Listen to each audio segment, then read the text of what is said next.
அதனால் இந்த பைபிள் ஸ்டடிக்கு வந்திருக்கிறவங்க ஒவ்வொருவரையும் இயேசுவின் நாமத்தில் வரவேற்கிறேன்.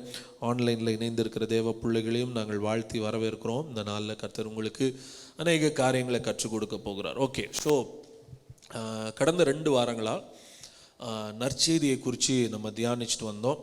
ஒரு வசனத்தை வாசிக்கலாம். மார்க் எழுதின சுவிசேஷம் 16ஆம் அதிகாரம் 15ஆம் வசனத்தை வாசிக்கலாம். பின்பு அவர் அவர்களை நோக்கி, நீங்கள் உலகமெங்கும் போய் சர்வ சிருஷ்டிக்கும் சுவிசேஷத்தை பிரசங்கியுங்கள். அவர் அவர்களை நோக்கி உலகமெங்கும் போய் சர்வ சிருஷ்டிக்கும் சுவிசேஷத்தை பிரசங்கியுங்கள். த கிரேட்டஸ்ட் கமாண்ட்மெண்ட் அப்படின்னு சொல்லுவாங்க. இது ஒரு மிகப்பெரிய கற்பனை என்று சொல்லுவார்கள். கிரேட்டஸ்ட் கமாண்ட்மெண்ட், தேவன் கொடுத்து சென்ற ஒரு மிகப்பெரிய உத்தரவாதம் என்னன்னா, சகல சிருஷ்டிக்கும் போய் சுவிசேஷத்தை என்ன பண்ணுங்க, பிரசங்கம் பண்ணுங்க. இந்த இடத்துல என்ன ஆச்சரியப்படுத்துகிற விஷயம் என்னன்னா, கட்டாயப்படுத்துங்கன்னு சொல்ல, பிரசங்கம் பண்ணுங்கன்னு சொன்னார். we are not here to convince people. மூளை செலவை செய்ய நாம் இல்லை, அறிவிக்க நாம் அனுப்பப்படுகிறோம். சுவிசேஷம் என்பது கன்வின்ஸ் பண்ணுறதல்ல, சுவிசேஷம் என்பது அறிவிப்பது, செய்தியை அறிவிப்பது. பிரசங்கம் என்றாலே அனௌன்ஸ் என்ற அர்த்தம், அறிவியுங்கள். ஒரு முக்கியமான அறிவிப்பை சொல்லணுன்னா பல விதங்களில் அனௌன்ஸ் பண்ணுறதை நம்ம பார்க்குறோம். அந்த காலத்துலலாம் ஆட்டோவில் அனௌன்ஸ் பண்ணாங்க, அதுக்கப்புறம் டிவியில் ஆடு போட்டாங்க. இப்போல்லாம் பார்த்தீங்கன்னா நம்ம ஃபோன் பண்ணுறப்ப ஃபஸ்ட்டு நமக்கு என்ன வருது, ஒரு அறிவிப்பு நமக்கு வருது. அப்போது எதுவெல்லாம் மக்களை சென்றடை வேண்டுமோ அது திரும்ப திரும்ப நம்முடைய காதுகளில் தொனிக்க வைக்க செய்கிறார்கள், நமக்கு ரீச் ஆகணும், அவ்வளோதான். அதுக்கப்புறம் நமக்கு கீழ்ப்படிவதும் கீழ்ப்படியாததும் அவரவர்களுடைய விருப்பம். பாருங்கள், இந்த காலகட்டத்தில் நோய் பரவுற நேரத்தில் ஃபோன் எடுத்தோன்னு சொல்கிறாங்க, முகக்கவசம் கட்டாயமாக போடுங்க, சமூக இடைவெளி விடுங்கன்றது இதை ஒரு அறிவிப்பாக அரசாங்கம் செய்து வருகிறது. அப்போது இது மக்களுக்கு தெரிய வேண்டும், அவங்க கேர்லெஸ்ஸாக இருந்துடக்கூடாது அப்படின்றதுக்காக அது சொல்லப்படுவது, நம்முடைய நலன் கருதி அது சொல்லப்படுது. அதுபோல் தேவன் நற்செய்தி என்ன சொல்கிறாருன்னா, நீங்கள் போய் சர்வ சிருஷ்டிக்கும் சுவிசேஷத்தை என்ன பண்ணுங்க, பிரசங்கியுங்கள், பிரசங்கியுங்கள். அப்படி என்றால் நான் கடந்த வாரங்களில் சொன்னேன், சுவிசேஷத்திற்குள்ள கர்த்தர் வல்லமை வச்சு இந்த சுவிசேஷம் கேட்கப்படும் போதே வேதம் சொல்கிறது, அனுப்பப்படுகிறார்கள், அவர்கள் பேசுகிறார்கள், அதை கேட்கிறார்கள், விசுவாசிக்கிறார்கள், தொழுது கொள்ளுகிறார்கள், ரட்சிக்கப்படுகிறார்கள். இதுதான் ஆர்டர். வேதத்தில் சொல்லப்படுது, அனுப்பப்படாவிட்டால் எப்படி பிரசங்கிப்பார்கள், பிரசங்கிக்காவிட்டால் எப்படி கேள்விப்படுவார்கள், கேள்விப்படாவிட்டால் எப்படி விசுவாசிப்பார்கள், விசுவாசிக்காவிட்டால் எப்படி தொழுது கொள்வார்கள், தொழுது கொள்ளாவிட்டால் எப்படி ரட்சிக்கப்படுவார்கள். அப்போது ஒரு ரட்சிப்பு, ஒருவன் இயேசுவை அறிந்து ரட்சிப்பை அனுபவிக்க வேண்டும் என்றால் இதுவெல்லாம் எங்கே தொடங்குகிறது என்றால் சுவிசேஷத்தை பிரசங்கிப்பதில் தொடங்குகிறது. பேசுகிறது நம்ம வேலை, கேட்டு விட்டார்கள் என்றாலே அந்த வார்த்தை அவர்களுக்குள் கிரியை செய்ய தொடங்கும். ஏனென்றால் இயேசு ஒரு உவமை சொல்கிறாரு. அந்த உவமையில் என்ன சொல்கிறாருன்னா, விதை வார்த்தை நிலம் இருதயம்ன்றார். விதைச்சிரு, அந்த விதை கண்டிப்பாக அந்த நிலத்தில் 30, 60, 100 என்னாகும், பலன் கொடுக்கும்.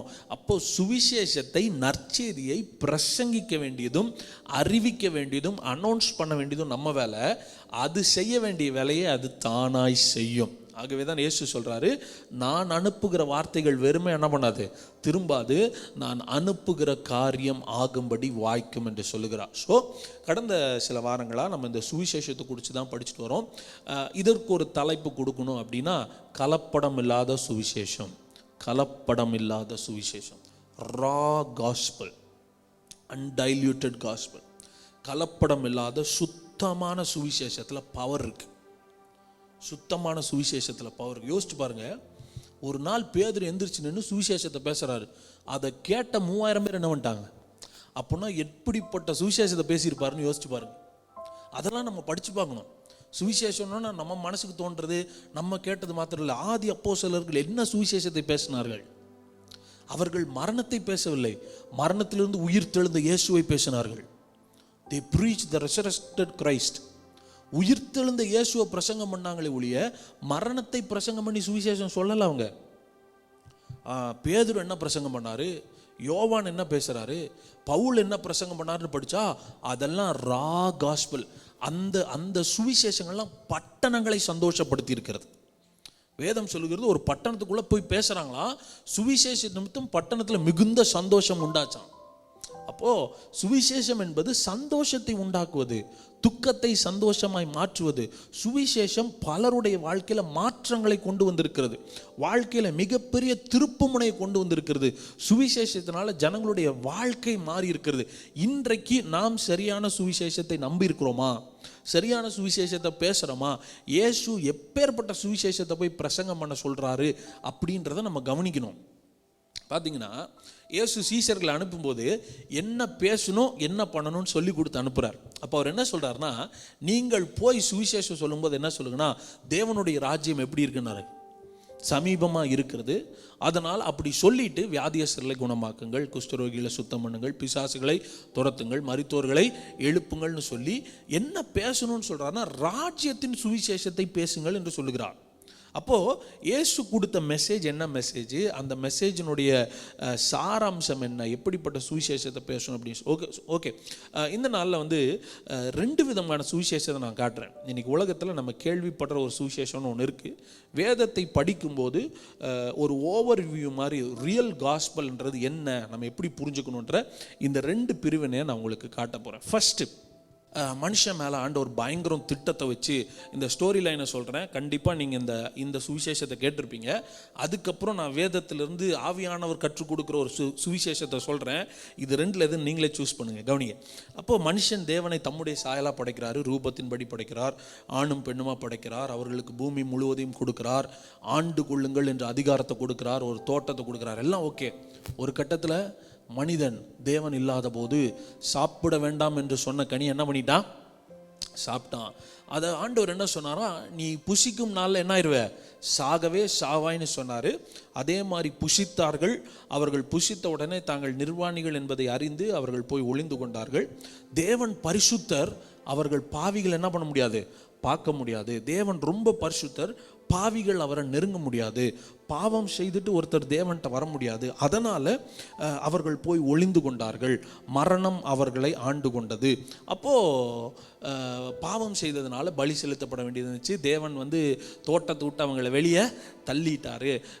திரும்பவும் தேவனோடு அவங்களால இணைய முடியாது. ஏன்னா ஹோலி காட், ஒரு பரிசுத்த தேவன் பாவமான மனுஷனோட இருக்க முடியாது. அதற்கு ஒரு பலி செலுத்தும்படியாய், பரிகாரம் செலுத்தும்படியாய் தம்முடைய குமாரனாகிய இயேசு அனுப்பிச்சாரு. அந்த இயேசு வந்து நம்முடைய பாவங்களுக்காக என்ன பண்ணாரு, சிலுவையில் மரிச்சாரு. அந்த இயேசுவின் மேலே தேவன் தம்முடைய கோபத்தை அவர் மேலே ஊற்றினார். அவர் நமக்காக மரித்தார். இப்போ யாரெல்லாம் இயேசுவை ஏற்றுக்கிறாங்களோ அவங்களாம் ரட்சிக்கப்படுவாங்க.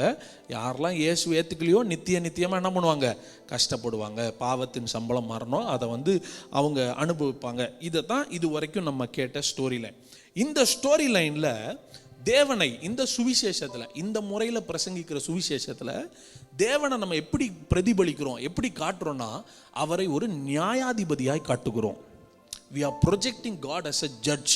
அவர் ஒரு நீதிபதி, அவர் ஒரு நியாயாதிபதி, அவர் பாவத்தை பார்க்காதவர், அவர் நிச்சயமாக பாவம் செய்கிறதுக்கு தண்டனை கொடுத்து தான் ஆகணும், அவர் சரியானவர் அப்படின்னு சொல்லி தேவனை ஒரு நியாயாதிபதியாய் அல்லது நீதிபதியாய் காண்பித்து தான் சுவிசேஷத்தை பேசுகிறோம். நியாய தீர்ப்பின் நாள் என்று ஒன்று இருக்கிறது. அன்றைக்கு தேவனுக்கு முன்பாக யார் நிற்க முடியும்? அப்போ தேவனை எப்படி காட்டுறோம், நியாயாதிபதியாய் காட்டுகிறோம், நீதிபதியாய் காட்டுகிறோம். அவருக்கு முன்னாடி நிற்கும் போது அவர் சர்டிஃபிகேட் கொடுத்தாதான் அப்படின்ற ஒரு நியாயாதிபதி என்கிற படத்தை காண்பித்த ஒரு சுவிசேஷம். ஆனால் வேதத்தில் இன்னொரு கண்ணோட்டம்னு ஒன்று இருக்குது. எல்லாமே கண்ணோட்டத்தில் தான் வித்தியாசம், பார்க்குற கண்ணோட்டத்தில் தான் வித்தியாசம். ஒரே ஆப்ஜெக்டை நீங்கள் வெவ்வேறு ஆங்கிள் இருந்து பார்த்தீங்கன்னா வேறு மாதிரி தெரியும். இயேசு ஜனங்களுடைய கண்ணோட்டத்தை மாற்றினார் அவர் ஊழியம் செய்த நாட்களில். இயேசு தேவனை எப்படி அறிமுகப்படுத்தினார், அவர் எப்படிப்பட்ட சுவிசேஷத்தை ஜனங்களுக்கு பிரசங்கம் பண்ணினார் அப்படின்றத நம்ம புரிஞ்சுக்கணும். கவனிங்க. பவுல் பேசுகிற பிரசங்கமாகட்டும், இயேசு அறிவித்த சுவிசேஷமாகட்டும், இந்த சுவிசேஷங்கள் எல்லாம் அவர்கள் தேவனை நியாயாதிபதியாய் காட்டவில்லை, தகப்பனாய் காட்டுகிறார்கள். ஆமென். இயேசு என்ன சொல்றாருன்னா, உங்கள் பரம பிதாங்கிறார். பரமண்டலங்களில் இருக்கிற எங்கள் பிதாவென்றார். அது வரைக்கும் யாரும் தேவனை பிதாவாக பார்த்ததில்லை. தேவனை ஒரு நியாயாதிபதியாய், ஒரு நீதி அரசராய், ஒரு பரிசுத்தமானவராய், பாவியை நெருங்காதவராய், உன்னதமானவராய், வல்லமை உள்ளவராய் பார்த்திருக்கிறார்கள். ஒருவருக்கும் தேவனை அப்பாவாய் பார்க்கிற தைரியம் வரவில்லை, தைரியம் வரல. எல்லாருமே அவர்கிட்ட நம்ம நெருங்க முடியாது, அவர் லெவலுக்கு நம்ம போக முடியாது, அவருடைய பரிசுத்தத்துக்கு நம்ம போக முடியாது, நெருங்க முடியாதுன்னு நன்மை தீமை அறிந்தவர்கள் இந்த நன்மை தீமை என்கிற அறிவு உள்ள வந்தோன்னு எப்படி சொல்லுதுன்னா, தேவன் பரிசுத்தர்னு தெரியுது, அது நல்லது. இன்னொரு பக்கம் நான் பாவின்னு தெரியுது, அது கெட்டது. இந்த நல்லதையும் கெட்டதையும் ஒன்று சேர்த்த முடியாதுன்னு என்ன பண்ணிட்டாங்கன்னா பிரிஞ்சு போகிறாங்க. ஆனால் ஒரு நற்செய்தி என்னன்னா, இதை சுவிசேஷமாக தான் நம்ம இப்படி கேட்டிருக்கோமே ஒழிய, பைபிளில் படித்தா ஆதியிலிருந்தே தேவன் மனுஷன் பின்னாடியே தான் சுற்றுறாரு, மனுஷன் பின்னாடியே தான் சுற்றுறார். இப்போது ஆதாம் சாப்பிட வேணான்னு சொன்னதை சாப்பிட்டுட்டான். அவன் சாப்பிட்டதுனால அவன் நிர்வாணி போய் ஒளிஞ்சிட்டான், பாவம் செஞ்சுட்டான், விழுந்துட்டான்னு வைங்களேன். இப்போ நியாயப்படி பார்த்தா தேவன் தான் ஆதாமை பார்த்து என்ன பண்ணியிருக்கணும், ஒளிஞ்சிருக்கணும். நம்ம ஃபஸ்ட்டு பார்த்த சுவிசேஷத்தின்படி நம்ம பார்த்தோம்னா தேவன் தான் ஆதாமுக்கு ஒளியணும். ஆனால் தேவனோ ஆதாமை தேடி போகிறார். ஆதாமே நீ எங்கே இருக்கிறாய் என்று கேட்கிறார். அப்போது ஒருவன் விழும்போது ஒரு தகப்பனாய் அவனுடைய நிலையை சரி செய்ய தேவன் வருகிறாரே ஒழிய அவனை தண்டிக்க அவர் வரவில்லை. அவன் ஃபஸ்ட்டு இப்போ தான் ஒரு ஃபால் வருது, மொத இப்போ தான் பாவம்ன்றது உள்ள நுழையுது. ஃபஸ்ட்டு பாவத்தை ஆண்டவர் எப்படி டீல் பண்ணாருன்னு பாருங்க. அவர் நேற்றும் இன்றும் என்றும் மாறாதவர். தேவன் மனிதனோட எப்படி டீல் பண்ணார், அவருடைய உறவு எப்படி இருந்துச்சுன்னு பார்க்கணும். அவர் ஒரு நியாயாதிபதியாக சேர்ல உட்காந்துட்டு நம்மளை கூண்டில் நிறுத்தல, பின்னாடி தோளில் கை போட்ட தகப்பனவர், நம்முடைய சூழல்ல களத்தில் இறங்கி நம்மை மீட்டெடுத்தவர், மேலே உட்காந்துட்டு நமக்கு இன்ஸ்ட்ரக்ஷன் கொடுக்கிறவர் அல்ல. இந்த சூழலிருந்து ஆதாம் வெளியே வருவதற்கு தேவன், சர்வ வல்லமை உள்ள தேவன் இறங்கி வேலை செய்கிறாரு. வேதம் சொல்கிறது தோளோட என்ன பண்ணாராம், தோளுடைய செய்து அவர்களுக்கு கொடுத்து வித்தார். என்றால் உன் வாழ்க்கையில் ஒரு ப்ராப்ளம் வந்துருச்சு, எதை செய்யக்கூடாதுன்னு நினச்சனோ அதை செஞ்சுட்டேன், அதனுடைய விளைவு பயங்கரமாக இருக்குது, இதுலேருந்து வெளியே வரணும்னு நினைக்கிறேன், வா நான் ஹெல்ப் பண்ணுறேன்றார். This is God. வா நான் ஹெல்ப் பண்ணுறேன், நான் உன்னை வெளியே கொண்டு வரேன், இது நீ வெட்கப்படாத, ஏன் நிர்வாணினி நீ அவமானப்படுற, நீ அவமானப்படக்கூடாதுன்றக்காகவே உனக்கு ஒரு உடையை செய்கிறேன். இங்கே ஒரு தகப்பனுடைய இருதயத்தை தேவன் வெளிப்படுத்தினாரே ஒழிய உட்கார்ந்து சட்டம் பேசல ஆண்டவர். இன்னைக்கு நம்ம என்ன நினச்சிக்கிறோம், சட்டத்தை போட்டால் ஆண்டவர் நம்ம சரியாயிருவோன்னு நம்ம நினைக்கிறோம். கமாண்ட்மெண்ட்ஸ், லாஸ், நியாயப்பிரமாணம் கொடுத்த, நியாயப்பிரமாணம் ஒருவனை சரியாக்கும் என்றால் ஆதாமுக்கு தோட்டத்திலே கர்த்தர் என்ன கொடுத்துருக்கலாம், நியாயப்பிரமாணத்தை கொடுத்துட்டோம். அப்போ தேவனுக்கு தெரியும் நியாயப்பிரமாணம் ஒருவனை மாற்றாது, உறவு ஒருவனை மாற்றும். அவன் அதனால தான் நியூ டெஸ்டிமெண்ட்ல பவுல் சொல்றாரு, நியாயப்பிரமாணத்தினால ஒருவனும் நீதிமான ஆகலன்ட்டாரு. பிளண்ட் ஸ்டேட்மெண்ட், ஓப்பன் ஸ்டேட்மெண்ட் அடிக்கிறாரு. நியாயப்பிரமாணத்தினால ஒருத்தன் கூட என்ன ஆகலையா, நீதிமான் ஆகல, விசுவாசத்தினால தான் ஆயிருக்கான்றார். அப்போ தேவன் மனிதனோடு கொண்டிருந்த உறவு எப்படி, தேவன் மனுஷனோடு எப்படி டீல் பண்ணாரு, ஆண்டவர் அவனை எப்படி சரி செஞ்சாருன்னு பார்க்கும்போது தேவன் நியாயாதிபதியாய் மனிதனோடு உறவு கொள்ளவில்லை, தகப்பனாய் தான் பின்பாக வந்திருக்கிறார். பின்னாடி வராரு, அவனை கூப்பிட்டு அவனுக்கு தோளுடைய செஞ்சு போடுறாரு, அவனை வெளியேற்றிட்டாரு. அப்படின்றத ஒரு தண்டனையாக நம்ம சொல்கிறோம். ஆதாமையும் ஏவாளையும் ஏதேனிலிருந்து வெளியேற்றினது தண்டனை அல்ல, அது அவர்களுக்கு தேவன் கொடுத்த ஒரு பாதுகாப்பு. இதை பற்றி நான் உங்களுக்கு ஏற்கனவே பேசியிருக்கிறேன், ஸோ அதனால் அதுக்குள்ளே போக விரும்பல. கவனிங்க, அதை புசிக்கும் நாளிலே நீ சாகவே சாவாயினார்ல, அந்த வசனத்தினுடைய அர்த்தத்தை நம்ம புரிஞ்சுக்கணும். சாகவே சாவா என்றால் என்ன சொல்லுகிறார் என்றால், நன்மை தீமை என்கிற அறிவு உன்னுடைய வாழ்க்கையில் மரணத்தை செயல்படுத்துகிறது. சாகவே சாவேன்னா உடனே அவன் சாகலை, அது கொஞ்சம் கொஞ்சமாக அவனுக்குள்ள பயத்தையும் வெட்கத்தையும் அவமானத்தையும் வியாதியும் உண்டாக்கி ஒரு குறிப்பிட்ட காலத்தில் எண்டில் அவன் என்ன பண்ணிருச்சு, கொன்றுச்சு. அப்போ வெட்கம் பயம் எல்லாம் நம்மை அழிக்கிற சக்திகள். டெத்துன்றது திடீர்னு வர்றதில்ல. டெத்து, மரணம் என்பது அது மரணத்தை ஒருவனுக்குள் கொண்டு வருவதற்கு சில ஆயுதங்களை பிசாசு பயன்படுத்துகிறான். அதிலே ஒன்று பயம், வெட்கம், அவமானம். இதுவெல்லாம் ஒருவனை மரணத்துக்கு நேராய் நடத்துகிறது. அவன் சொல்றான், தோட்டத்துல உலாவுகிற உம்முடைய சத்தத்தை கேட்டு நான் என்ன ஆயிட்டேன், பயந்து. அப்ப ஃபியர், பயம் என்பது ஒரு மரண ஆயுதம். பயம் சாதாரணமானது அல்ல. மரண பயத்தில் அகப்பட்டிருக்கிற யாவரையும் விடுதலையாக்கும்படி அவர் அப்படி ஆனார்னு வேதம் சொல்லுது. அப்போ தேவன் நமக்கு பயமுள்ள ஆவியை கொடாமல் பலமும் அன்பும் தெளிந்த புத்தியும் உள்ள ஆவியை கொடுத்திருக்கிறார். அப்போ இந்த டெத், இந்த மரணம் என்பது திடீர்னு வருவதல்ல. அது உள்ளே நுழைந்து கொஞ்சம் கொஞ்சமா நேரம் நம்மளை நடத்தி கடைசியில் போய் மரணத்தில் கொன்றுது. வேதம் சொல்லுது, வனாந்தரத்தில் நீங்கள் மடிந்து போவீர்கள். வனாந்தரத்தில் போனோன்னு அவங்க சாகலை, 40 வருஷம் ஆச்சு அவங்க சாகிறதுக்கு. அப்போ மரணம் என்பது ஒரு ஆவி, அது ஒருவனை பல விதத்தில் டார்ச்சர் பண்ணி கடைசியில் கொள்ளுது. அதனால தான் தேவன் சொல்றாரு, இதை நீ சாப்பிட வேணாம், இதை நீ சாப்பிட வேணாம். இதை புசிக்கும் நாளில் இன்னொரு பவர் உனக்குள்ள ஆக்டிவேட் ஆகுது, நன்மை தீமை அறியத்தக்கிற அறிவு. அது உன்னை மரணத்துக்கு நேராய் நடத்துகிறது என்று சொல்லி அதிலிருந்தும் மனுஷனை மீட்க தேவன் திட்டம் பண்ணுகிறார். அங்கிருந்து பார்த்தீங்கன்னா பழைய ஏற்பாட்டில் ஆச்சரியப்படுத்துகிற விஷயம் என்னன்னா, நம்ம நினைக்கிறோம் பாவம் செய்ய செய்ய கர்த்தர் விட்டு போறாருன்னு. இல்லைங்க, எவ்வளோக்கு எவ்வளோ பாவம் செஞ்சாங்களோ அவ்வளோக்கு எவ்வளோ தேவன் பின்னாடியே வந்தார். இந்த இடத்துல நான் பாவத்தை பவர்லெஸ் ஆக்கல, தேவனுடைய அன்பு எவ்வளோ பெரியது என்பதை காட்ட விரும்புகிறேன். ஆமாம், தேவனுடைய அன்பு எவ்வளோ பெரியது என்று. பல நேரங்களில் பாவம் பெருகிற இடத்துல கிருபை என்ன ஆகுதுன்றோம், பெருகுதுன்னு நம்ம என்ன நினச்சிக்கிறோம், நிறைய பாவம் செஞ்சால் நிறைய கிருபை கிடைக்கும். இல்லை, அதனுடைய அர்த்தம் என்னன்னா, ஒரு வியாதியின் தன்மை எவ்வளவு கொடுமையாகிறதோ அவ்வளவு அதிகமான பவர்ஃபுல் மருந்து கொடுக்க வேண்டியது இருக்கிறது. ஆமாம் தானே? ஒரு சாதாரண தலைவலிக்கு ஒரு மாத்திரை போட்டு சரி பண்ணிடலாம். ஆனால் நீண்ட நாள் தலைவலிக்கு சில ப்ராசஸ் ஆஃப் ட்ரீட்மெண்ட் இருக்குது. வியாதி கொடுமை ஆக ஆக மருந்தின் வலிமைகளையும் அது அதிகமாக்குவது போல பாவம் பெருகிற இடத்துல கர்த்தர் கிருபையும் அதிகரிக்கிறார். காரணம், நீ இன்னும் பாவம் செய்ய வேண்டும் என்பதற்காக அல்ல, அவ்வளவு கொடிய பாவத்திலிருந்து உன்னை வெளியே கொண்டு வருவதற்காக கிருபை பெருகுகிறது.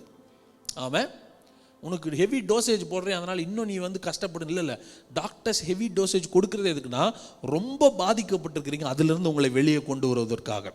அப்போ தேவன் ஒரு தகப்பனாய் மனிதனை பின்னாடி தொடர்ந்து வந்து கொண்டே இருக்கிறார். ஆனால் இவனுக்குள்ள நன்மை தீமை என்கிற அறிவு செயல்பட்டதுனால தேவன் பக்கத்தில் வர்றவே கூச்சப்படுறான், வெக்கப்படுறான், அவமானப்படுறான், திரும்பவே மாட்டேன்றான். அதில் ஒருத்தன் ஆண்டவரோட நடக்கிறான். அதுதான் வேதம் சொல்லுது, ஏனோக்கு தேவனோடு சஞ்சரித்து கொண்டிருந்தான். தேவனுடைய இருதயத்தை புரிந்து கொண்ட ஒரு மனுஷன். அவனும் மனிதன் தானே, அவனும் ஆதாமிலிருந்து வந்தவன் தானே. அவனுக்கு மட்டும் என்ன விதிவிலக்கு? அப்படி என்றால் பிரச்சனை தேவனிடத்தில் அல்ல, மனிதனிடத்தில் என்று தான் சொல்லுவேன். ஆண்டவர் பட்சபாதம் பார்த்து ஆதாம் வேண்டாம், காயின் ஆபேல் வேண்டாம், எனக்கு ஏனோக்கு போதுன்னு ஆண்டவர் சொல்ல. ஏனோக்கு என்கிற ஒருவன் தான் தேவனுடைய இருதயத்தை புரிந்தவனாய் அவரோடு ஐக்கியப்படுகிறான். ஏனோக்கு ஐக்கியப்படுறான். அப்போ தேவன் மனுஷன் பின்னாடி தான் வராரு, அவருக்கு நான் ரொம்ப முக்கியன்றது புரிஞ்சுக்கிட்டவர்கள் அவரோடு உறவில் இருந்தார்கள். அதை புரியாதவர்களோ அவரை விட்டு தூரம் போனார்கள்.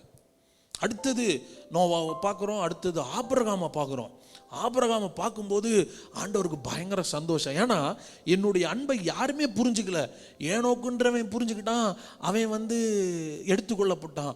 நோவான்றவன் புரிஞ்சுக்கிட்டு ஒரு சந்ததிக்கு ஆசீர்வாதமாக இருந்தான், ஆனால் அவனுடைய குமாரர்கள் வழி விலகி போயிட்டாங்க. இப்போ அடுத்தது ஆபிரகாம் என்கிறவன் என்னுடைய சத்தத்தை கேட்கிறான். என்னன்னு ஆண்டவருக்கு சந்தோஷம். அவன்கிட்ட என்ன பேசுறது தெரியுமா? உன்னை ஆசீர்வதித்து உன் மூலமாய் பூமியில் உள்ள வம்சங்கள் எல்லாம் நான் என்ன பண்ண போறேன்? ஆசீர்வதிக்க போறேன். அங்கே தம்முடைய இருதயத்தை வெளிப்படுத்துகிறார். நான் அடிப்பேன் கொள்ளுவேன் பேசல, நீ என்னை புரிஞ்சுக்கிட்டீல, உன்னோட ஒரு உடன்படிக்கை பண்ணி உன் மூலமாய் பூமியில் உள்ள வம்சங்கள் எல்லாம் நான் ஆசீர்வதிக்க போறேன்றார். அந்த ஆபிரகாமோடு தேவன் உடன்படிக்கை பண்ணி நடந்துட்டு வர்றார். ஆனால் என்ன நடக்கிறது? அவனுடைய சந்ததியும் நாளடைவில் என்ன ஆகிறாங்கன்னா தேவனை விட்டு வழி விலகி போகிறார்கள். அந்த நேரத்தில் கர்த்தர் என்ன பண்றாரு தெரியுமா? தீர்க்கதரிசிகளை அனுப்பி தம்முடைய இருதயத்தை வெளிப்படுத்துகிறார். God sends prophets. தீர்க்கதரிசிக்கு பின்னாடி தீர்க்கதரிசி அனுப்பி இந்த ஜனங்களுக்கு என்ன பேசுறாருன்னா, கர்த்தர் உங்களை நேசிக்கிறார், கர்த்தர் உங்களுக்கு நேசிக்கிறார், உங்களுக்காக ஒரு மேசியாவை அனுப்ப போகிறார் என்கிற செய்தியை தீர்க்கதரிசிகள் மூலமா என்ன பண்ணிக்கிட்டே வராரு? சொல்லிக்கிட்டே வராரு. ஆனா வேதம் சொல்லுது, நியாயாதிபதி எழுந்து ரட்சிக்கும் போது நல்லா இருப்பாங்களாம், மறுபடியும் விக்கிரக ஆராதனை செய்ய போயிடுவாங்களாம். தேவன் பின்னாடி வந்தா மனிதர்கள் தான் தேவனை விட்டு என்ன பண்ணிக்கிட்டே இருந்தாங்க, போய்கிட்டே இருந்தாங்க. அப்போ சுவிசேஷம் என்பது தேவனை நியாயாதிபதியாய் காட்டுவதல்ல, நம்மை பின்தொடர்ந்து வருகிற ஒரு தகப்பனாய் காட்டுவது. He is a father who comes after us. நமக்கு பின்பாகவே வருகிற ஒரு தகப்பன். அப்போ ஒரு மேசியா வருவார்ன்றான். இந்த மேசியா வந்தார். இந்த மேசியா வந்த உடனே இவங்களுக்கெல்லாம் என்ன மனநிலைனா, அந்த நாட்களில் ரிலீஜியஸ் பீப்புள் நிறையா இருந்தாங்க, யூதர்களாக இருந்தார்கள், பல முறைமைகளை கடைபிடித்து கொண்டு வந்தவர்கள். அவங்களுக்கெல்லாம் என்னன்னா, நாங்கள் தான் பரிசுத்தவான்கள், நாங்கள் தான் தேவனுடைய சந்ததி, ஆபிரகாமின் சந்ததி, மற்றவர்கள் எல்லாம் புறஜாதிகள், நாங்கள் தேவனுடைய கற்பனைகளை கை கொண்டவர்கள், நியாயப்பிரமாணத்தின்படி வாழுகிறவர்கள், நியாயப்பிரமாணத்தின்படி தேவனோடு உறவு கொள்ளுகிறவர்கள், நாங்கள் பலி செலுத்துகிறவர்கள். இந்த மனநிலை இருந்துட்டு டோட்டல் சிஸ்டமே எதை நம்பி இருந்துச்சுன்னா பலிகளை நம்பி இருந்தது. ஓகேங்களா? யூதர்கள் பார்த்தீங்கன்னா பலி செலுத்துகிற ஒரு வழக்கம் உடையவர்கள். ஒவ்வொரு வருஷமும் அவர்கள் பண்டிகை நாட்களில் போய் பலி செலுத்தி தேவனோடு இருக்கிற உறவை நாங்கள் சரி செஞ்சிட்டோம், மறுபடியும் வந்து பாவம் செய்வாங்க, பலி செலுத்துவாங்க. இப்படியே தான் ரொட்டீன். இதுதான் அவங்களுடைய சிஸ்டமே, அவங்களுடைய ரொட்டீன் சர்வீஸே தான். இந்த நேரத்தில் மேசியா வருகிறார், தேவகுமாரன் வருகிறார், இயேசு பிறக்கிறார். இந்த இயேசு பிறந்த போது ஏன் அவர்களால் இயேசுவை மேசியா என்று ஏற்றுக்கொள்ள முடியவில்லை என்றால், இவர்கள் தேவனை நியாயாதிபதியாய் பார்க்கிறார்கள், இயேசு தேவனை தகப்பனாய் பார்க்கிறார். இதை அவர்களால் என்ன பண்ணவே முடியல, ஏத்துக்கவே முடியல. இயேசு அறிமுகமே எப்படின்னா, பரமண்டலங்களில் இருக்கிற எங்கள் பிதாவேன்னு அறிமுகப்படுத்துகிறார். நீங்கள் வந்து எண்ணத்தை உண்போம், எண்ணத்தை குடிப்போம், எண்ணத்தை உடுப்போம் இருக்கீங்களே, உங்களுக்கு இன்னது தேவை என்பதை உங்கள் பரமபிதா அறிந்திருக்கிறார்ன்றா. அப்போ இயேசு சுற்றி தேவனை யாராவே காட்டுறாருன்னா, உங்கள் மேல் கரிசனை உள்ள தகப்பனாய் அவர் காட்டுகிறார். இது வரைக்கும் அவங்களுக்கு பிரச்சனை இல்லை. எங்கே அவங்களுக்கு பிரச்சனை வருதுன்னா, இயேசுவும் பாவியும் மீட் பண்ணும்போது தான் இவங்களுக்கு பிரச்சனை வருது. இயேசுவும் பாவியும் மீட் பண்ணும்போது பிரச்சனை வரும். ஒரு நாள் இயேசு ஒரு வீட்டில் வருகிறார், வந்து ஊழியம் செய்ய வருகிறார். ஊழியம் செய்ய வரும்போது அங்கே இருக்கிற சில வாலிபர்கள் அவர்களுடைய நண்பர்கள் வந்து, நண்பன் ஒருவன் வந்து திமிர்வாதக்காரனாக படுத்த படுக்கையில் வருஷமாக கிடக்கிறான். இன்றைக்கு இந்த இடத்துல ஒரு சுகமளிக்கிற வல்லமை இருக்குது, அவன் வந்தால் சுகமாயிருவானேன்னு அவனை கூட்டிகிட்டு வர பார்க்குறாங்க. அவனை கட்டிலோடு தூக்கிட்டு வந்தால் அங்கே வீட்டுக்குள்ளே போகிறதுக்கு வழி இல்லாதனால கூரையை பிரித்து உள்ளே இறக்குகிறார்கள். கூரை பிரித்து உள்ளே இறக்கும்போது இயேசு பார்க்கிறார். அவர்களுடைய விசுவாசத்தை கண்டு ஆச்சரியப்படுறார் இயேசு. என்னடா பசங்க, ஒரு திமிர்வாதக்காரன் சுகமாகணும்னு இவனுக்கு இவ்வளோ ஒரு நல்ல இருதயம் இருக்கா அப்படின்னு பார்த்துட்டு உடனே அவனை பார்த்து என்ன சொல்லிட்டாரு, உன் பாவம் உனக்கு மன்னிக்கப்பட்டது, எழுந்து படிக்க எடுத்து நடன்ட்டார். இதை போல அவங்களுக்கு குற்றம் வந்து வேற ஒன்றுமே கிடையாது. கொலை செஞ்சவனை கூட விட்டுறாங்க, பாவத்தை ஒருத்தை மன்னிச்சுட்டு என்ன பண்ண மாட்டேன்றாங்க. ஏன்னா அவ்வளோ ஒரு ஸ்ட்ராங் சிஸ்டம் இருக்குது. அது எப்படி நீ பாவம் மன்னிக்கப்பட்டது என்று சொல்லலாம்? தேவன் ஒருவரே தவிர யாருக்கும் பாவத்தை மன்னிக்கிற தேவன் ஒருவரே அன்றி பாவங்களை மன்னிக்கத்தக்கவன் யார் என்றார்கள். பாருங்க இந்த வசனம், லூக்கா 5:21. அப்பொழுது வேத பாரகரும் பரிசேயரும் யோசனை பண்ணி, தேவ தூஷணம் சொல்லுகிற இவன் யார்? தேவன் ஒருவரை அன்றி பாவங்களை மன்னிக்கத்தக்கவர் யார் என்றார்கள். வேத பாரகரும் பரிசேயரும் ரிலீஜியஸ் பீப்புள், பாரம்பரியத்தை கை கொண்டு வருகிற ஒரு தலைவர்கள்னு வச்சுக்கோங்களேன். இவங்களுக்கு என்ன கோபம் வருதுன்னா, உன் பாவம் உனக்கு மன்னிக்கப்பட்டுருச்சுன்னு சொன்னதை வந்து ஏற்றுக்கவே முடியல. ஏன்னா இவர்களுடைய முழு ஊழியமும் எதில் இருக்குன்னா, பாவம் மன்னிப்பு கொடுக்கறது தான் இருக்கு. இவர்கள்தான் போதித்து எந்த பாவத்திற்கு என்ன பலி செலுத்த வேண்டும் என்பதை சொல்லி கொடுத்து, அங்கே ஒரு ஆசாரியனை வைத்து தேவாலயத்தை வைத்து பாவத்திற்கு பரிகாரம் செய்து வருகிற ஊழியத்தை செய்கிறவர்கள். இப்படி ஒருவன் உன் பாவம் மன்னிக்கப்பட்டதுன்னு சொன்னோன்னா மன்னிக்கப்பட்டுருச்சுன்னா அவங்களுக்கு வேலையே கிடையாது. அவர்கள் கோபம் அடைகிறார்கள், மூர்க்கம் அடைகிறார்கள். எப்படி பாவம் மன்னிக்கப்பட்டது என்று சொல்லலாம்? அப்போ இயேசு தேவனை வெளிப்படுத்துகிறவராய் இருக்கிறார். வாசிங்க எபிரேயர் 1 முதல் 3 வசனத்தை வாசிக்கலாம்.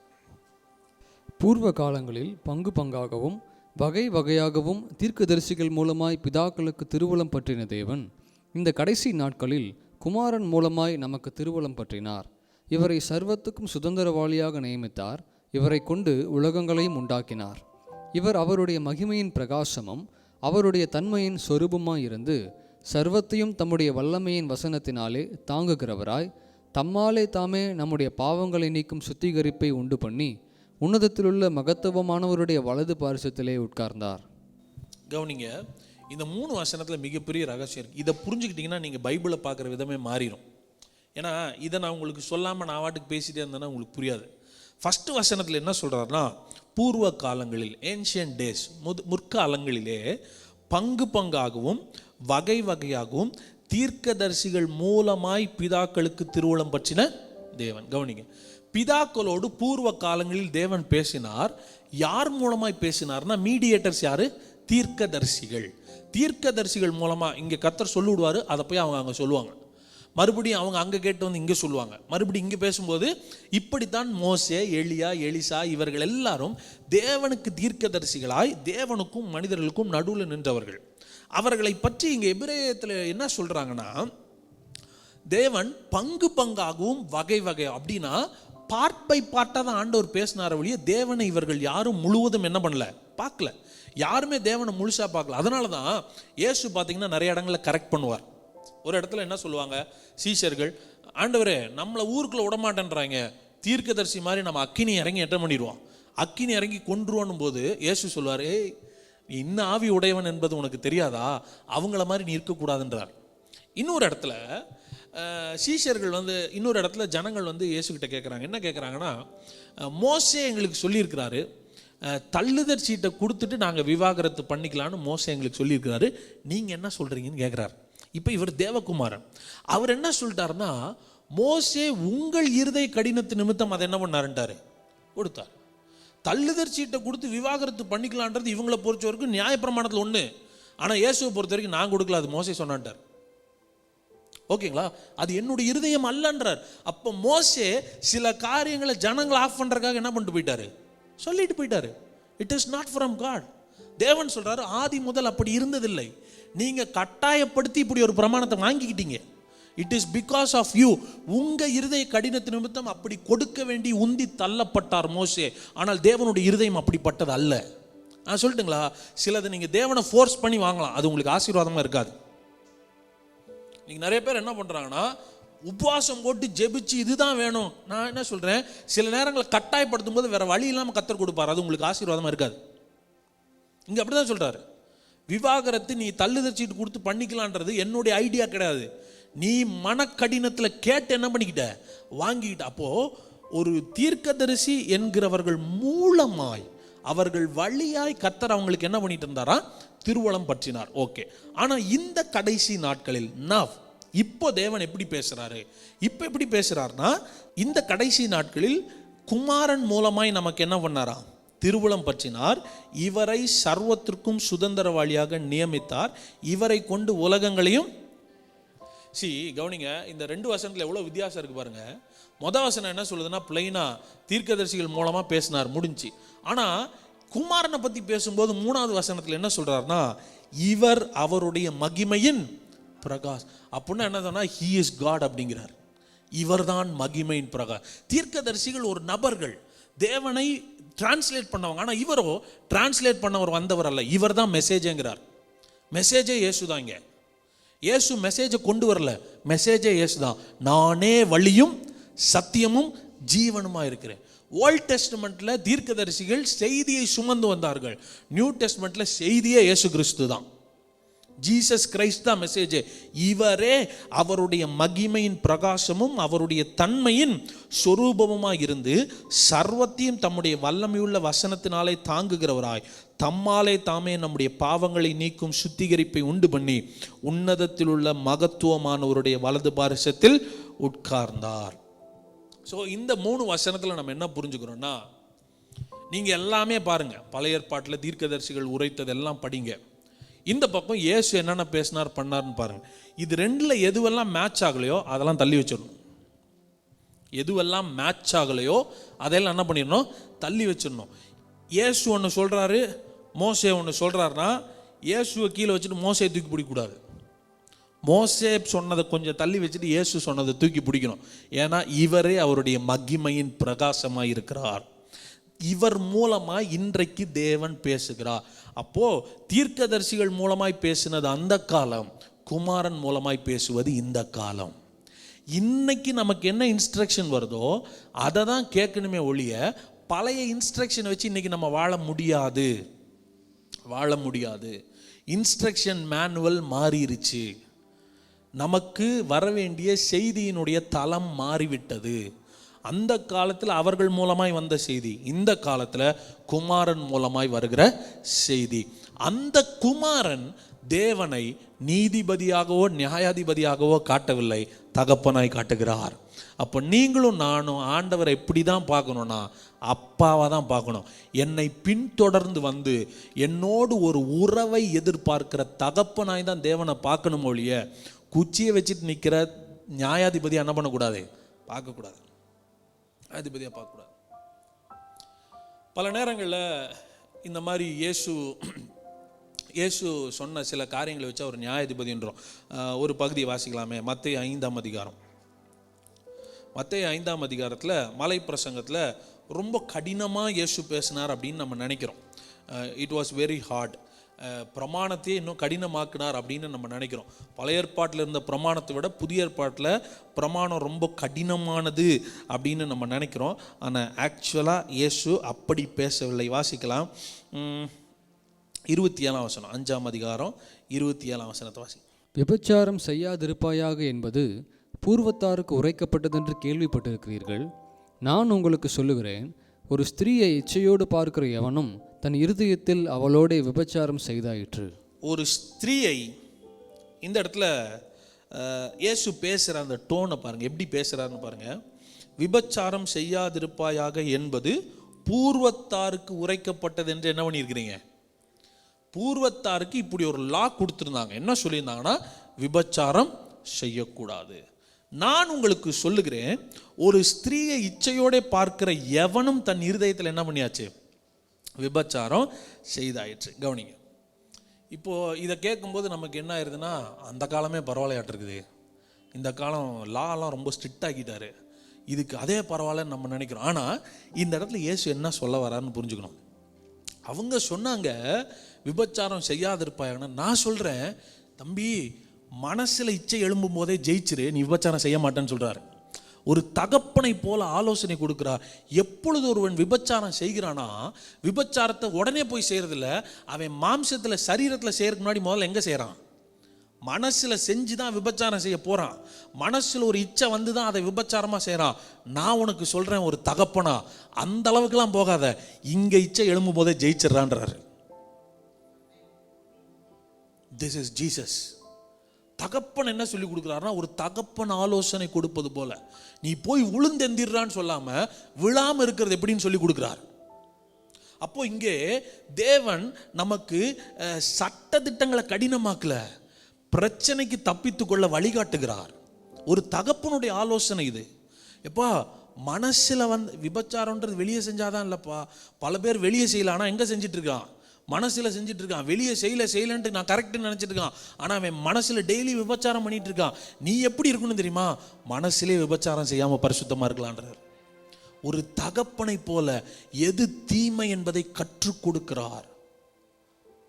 அப்போ இங்கே நியாயாதிபதியாக பேசல, நீ மனசில் நினைச்சாலே கொண்டுருவப்பா. அங்கே விபச்சாரம் செஞ்சாதான் கொள்ளுவாங்க, நான் மனசில் நினைச்சாலே உன்னை கொண்டுருவேன் அப்படி சொல்ல. அப்படி மனசில் நினைக்கிறவனெல்லாம் கொண்டுருந்தா இங்கே யாருமே கோத்துக்க முடியாது. எல்லாரும் மனதில் ஏதோ ஒரு தீய எண்ணம் என்னைக்கோ ஒரு நாள் எழும்புது. அப்ப என்ன சொல்றாருன்னா, இங்க நியாயம் தீர்க்கல, தகப்பனை போல ஆலோசனை கொடுக்கிறார், தகப்பனை போல கற்றுக் கொடுக்கிறார். மனசிலே ஜெயிச்சிடலாம் பண்றார், ரூட்டையே சரி பண்றார். நீ ஏப்பா மனசுல ஒரு இச்சையை வச்சுட்டு வெளியே செய்யக்கூடாதுன்னு போராடிட்டு இருக்க? மனசிலே ஜெயிச்சுட்டு ஃப்ரீயா இரு. அப்போ இயேசு கடினமாக்கவில்லை, வாழ்க்கையை லகுவாக்குகிறார். ஒரு தகப்பன் ஆலோசனை கொடுப்பதை போல, ஒரு தகப்பன் கற்றுக் கொடுப்பது போல இயேசு ஒரு நாளும் தேவனை, பரம தகப்பனை நியாயாதிபதியாய் காட்டவே இல்லை.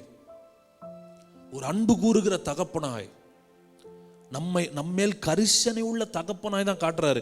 இன்னொரு இடத்துல வாசிங்க 33 வசனமா, 33 வசனம். அன்றியும் பொய்யான இடாமல் உன் ஆணைகளை கர்த்தர் முன்னிலையாய் செலுத்துவாயாக என்று பூர்வத்தாருக்கு உரைக்கப்பட்டது என்று கேள்விப்பட்டிருக்கிறீர்கள். நான் உங்களுக்கு சொல்லுகிறேன், பரிச்சேதம் சத்தியம் பண்ண வேண்டாம், வானத்தின் பேரில் சத்தியம் பண்ண வேண்டாம், அது தேவனுடைய சிங்காசனம். இதில் சத்தியம் பண்ணாத, அதில் சத்தியம் பண்ணாத அப்படின்னு ஒரு பிரமாணம் இருக்கு. நான் உனக்கு சொல்கிறேன், சத்தியம் பண்ணுற அளவுக்கு ஏன் போகிற? உன்னை பார்த்தா இன்னொருத்தன் நம்புற அளவுக்கு சொன்னால் கரெக்டாக இருப்பாருன்ற அளவுக்கு வாழ்ந்துட்டு போயிடறான்னு சொல்லி கொடுக்குறாரு. ஆமாண்ணா ஆமான்னு சொல்லிட்டு போய், இல்லைன்னா இல்லைன்னு சொல்லிட்டு, சார் இவரை நம்பலாம் சார் அப்படின்னு மற்றவன் சொல்கிற அளவுக்கு வாழ்ந்துட்டு போயிடறேன். நீ ஏன் சத்தியம் பண்ணி ப்ரூவ் பண்ணுற அளவுக்கு உன் மேலே நம்பிக்கை இல்லாமல் நடக்கிற? ஒரு தகப்பெல்லாம் என்ன ஆலோசனை கொடுக்குறாருன்னா, எந்த இடத்துல சத்தியம் பண்ண வேண்டியது இருக்குன்னா, நம்ப முடியாத இடத்துல தான் என்ன பண்ண வேண்டியது இருக்குது? சத்தியம் பண்ண வேண்டியது இருக்குது. நம்ம வார்த்தையை ஒருத்தர் நம்ப மாட்டேங்கிறானா தான் நம்மள்ட்ட என்ன கேட்குறான்? சத்தியமாக சொல்லு அப்படின்றான். அப்போ இவர் என்ன சொல்கிறாருன்னா, அந்த அளவுக்கு நம்பிக்கை இல்லாதவனா வாழாத, மற்றவன் உன்னை நம்புற மாதிரி இவன் பேசினா வார்த்தையில் உண்மையாக இருப்பான்னு சொல்கிற அளவுக்கு நடந்துட்டு போயிடுறேன். அப்போ இதை தேவன் சட்டதிட்டங்களை கடுமையாக்கவில்லை, தேவன் ஒரு தகப்பனாய் நமக்கு ஆலோசனை கொடுக்கிறார். தகப்பனா நமக்கு ஆலோசனை கொடுக்கிறார். எல்லா இடங்களிலேயும் தேவன் தகப்பனாய் நமக்கு ஆலோசனை கொடுக்கிறார். 44 வசனம் பாருங்க, 43 வசனம். உனக்கு அடுத்தவனை சிநேகித்து உன் சத்துருவை பகைப்பாயாக என்று சொல்லப்பட்டதை கேள்விப்பட்டிருக்கிறீர்கள். திரும்ப திரும்ப பழசுக்கு போய் ரெஃபரன்ஸ் காட்டுறார். தீர்க்கதரிசிகள் மூலமாய் சொல்லப்பட்டதை கேள்விப்பட்டிருக்கிறீர்கள். என்ன சொல்லி கொடுத்துட்டாங்கன்னா, நல்லவனுக்கு நல்லவனாரு, கெட்டவனுக்கு கெட்டவனாருன்னு சொல்லி கொடுத்துட்டாங்க. நான் சொல்லித்தரேன், நல்லவனுக்கும் கெட்டவனுக்கும் நீ நல்லவனாவே இரு. ஏன்னா உங்கள் அப்பா பூரண சர்க்குணராக இருக்கிறார். அப்பா மாதிரி நீ வாழ பழகிக்கோ, 2 பேருக்கும் நம்ம நல்லவங்களாவே இருப்போம்னு சொல்லி கொடுக்குறாரு. அப்போ இந்த இடத்துல அவர் என்ன சொல்கிறாருன்னா, நான் உங்களுக்கு சொல்லுகிறேன், உங்கள் சத்துருக்களை சிநேகியுங்கள், உங்களை சபிக்கிறவர்களை ஆசீர்வதியுங்கள், உங்களை பகைக்கிறவர்களுக்கு நன்மை செய்யுங்கள், உங்களை நிந்திக்கிறவர்களுக்காகவும் உங்களை துன்பப்படுத்துகிறவர்களுக்காகவும் ஜெபம் பண்ணுங்கள். இப்படி செய்வதனால் பரலோகத்தில் இருக்கிற உங்கள் பிதாவுக்கு எப்படி இருப்பீங்க? இப்போ சொல்லிட்டாரா? இப்போ நியாயாதிபதினு சொல்ல, உங்கள் அப்பா அப்படி இருக்கனால அப்பா பிள்ளையா இருன்றார். அப்போ இயேசு தேவனை ஒரு நியாயாதிபதியாக காண்டே பார்த்துடா அடிச்சு போட போகிறாரு. அப்படி பேசல, தண்டிச்சிட போகிறாரு. நீ வாட்டுக்கு நல்லவனுக்கு நல்லவனா கெட்டவனுக்கு கெட்டவன் நாளைக்கு நியாய தீர்ப்பில் வச்சு ஒன்று அழிச்சிடும் அப்படி சொல்ல. அப்பா அப்படி இருக்கார்ல, நம்மளும் அப்படி இருக்கலான்றார். அப்போ இயேசு கான்ஸ்டண்ட்டாக தேவனை எப்படி காட்டிட்டு போகிறாருன்னா, அவங்க அப்பா நல்லவர், நீ நல்லவனாரு, அவரை போல இருப்போம் அப்படின்னு சொல்லிட்டு என்ன சொல்கிறாருன்னா, பரலோகத்தில் இருக்கிற உங்கள் பிதாவுக்கு புத்திரராக இருப்பீர்கள். அவர் தீயோர் மேலும் நல்லோர் மேலும் தமது சூரியனை உதிக்க பண்ணி நீதி உள்ளவர்கள் மேலும் அநீதி உள்ளவர்கள் மேலும் மழையை பெய்ய பண்ணுகிறார். ஆமாம், உங்கள் பரமபிதா எப்படிப்பட்டவர்னா, வித்தியாசம் பார்க்காம ஆசீர்வதிக்கிறவர். அவன் நீதி செய்கிறவனாக இருந்தாலும் அநீதி செய்கிறவனாக இருந்தாலும் அவனுக்கு மழை வரும். அவன் நல்லவனாக இருந்தாலும் கெட்டவனாக இருந்தாலும் அவனுக்கு சூரியன் உதிக்கும். இப்படி ஒரு அப்பாவுக்கு பிள்ளையாக இருந்துட்டு நீ நல்லவன் கெட்டவன்லாம் பார்க்காதன்னு சொல்லி கொடுக்குறாரு. ஸோ மலை பிரசங்கம் என்பது சட்டதிட்டங்களையும் நியாயப்பிரமாணத்தையும் கடினமாக்குறதல்ல, ஒரு தகப்பனாய் ஆலோசனை கொடுத்த ஒரு இடம். அப்போது சுவிசேஷம் என்பது தேவனை நியாயாதிபதியாய் காட்டி பயப்படுத்துவதல்ல, தகப்பனாய் காட்டி திரும்பவும் வீட்டிற்கு அழைப்பது தான் சுவிசேஷம். ஆமாம், நிறைய வசனங்களை எடுத்து காண்பிச்சு பயப்படுத்தி, ஒருவேளை நீங்கள் பயந்து போயிருப்பீங்கன்னா, எவ்வளவு முடியுமோ அவ்வளவு அந்த வசனங்களுக்கு ரியல் மீனிங்கை நான் கற்றுக் கொடுக்கணும்னு நினைக்கிறேன். இன்றைக்கி டைம் அதிகமாகிடுச்சு. இன்னும் ஒரே ஒரு பகுதியை மாத்திரம் உங்கள் கண்கள் திறப்பதற்காக அந்த பகுதியை வாசிக்கலாம். யோவான் 16:7 வாசிக்கலாம். நான் உங்களுக்கு உண்மையை சொல்லுகிறேன், நான் போகிறது உங்களுக்கு பிரயோஜனமாக இருக்கும். நான் போகாதிருந்தால் தேற்றரவாளன் உங்களிடத்தில் வரார். நான் போவேனே ஆகில் அவரை உங்களிடத்திற்கு அனுப்புவேன். அவர் வந்து பாவத்தை குறித்தும் நீதியை குறித்தும் நியாய தீர்ப்பை குறித்தும் உலகத்தை கண்டித்து உணர்த்துவார். இந்த ஒரு வசனம் மறுபடியும் குட் நியூஸை பேட் நியூஸாக பேசுறதுக்கு உதவுற ஒரு வசனம். அவர் வந்து பாவத்தை குறித்தும் நீதியை குறித்தும் நியாய தீர்ப்பை குறித்தும் உலகத்தை என்ன பண்ணுவாராம்? தேவன் அடிச்சிருவாரு, இது பண்ணிடுவார்.